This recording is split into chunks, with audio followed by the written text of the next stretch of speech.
नमस्कार जय जगन्नाथ। आज वीडियो रे देखिबा निज आधार कार्ड रे को bank account T DBT link अछि कि आधार सीडिंग अछि किपरि आपण निज मोबाइल रे कोनोसी भी ऐप डाउनलोड न करिक अति सहज उपाय रे आपण डीबीटी लिंक रो स्टेटस टी चेक करिवे। चलंतु देखिबा नेक्स्ट वीडियो प्रोसेस को। प्रथमे आपण निज ब्राउजर को जाई UIDAI सर्च करंतु जोडा कि आधार ऑफिशियल वेबसाइट अटे।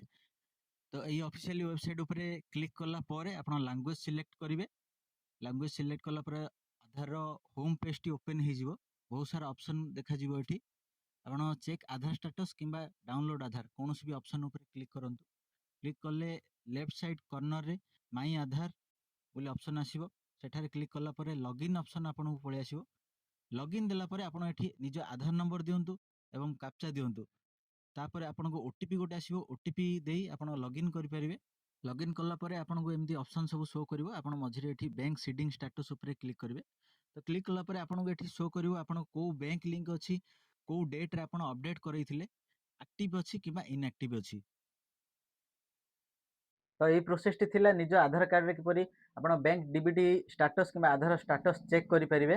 जे मानकर आधार रे बैंक डीबीटी नाही कि इनएक्टिव देखाउची कि बैंक अकाउंट चेंज करिया चाहूचंती मते तळे जाइथिया नंबर रे आधार कार्ड मोबाइल नंबर पठाई आपण डीबीटी को लिंक करै परिबे। एपरि इन्फॉर्मेटिव वीडियो पाइबा पई हम चैनल को सब्सक्राइब करंतु, वीडियो को लाइक करंतु एवं शेयर करंतु। धन्यवाद।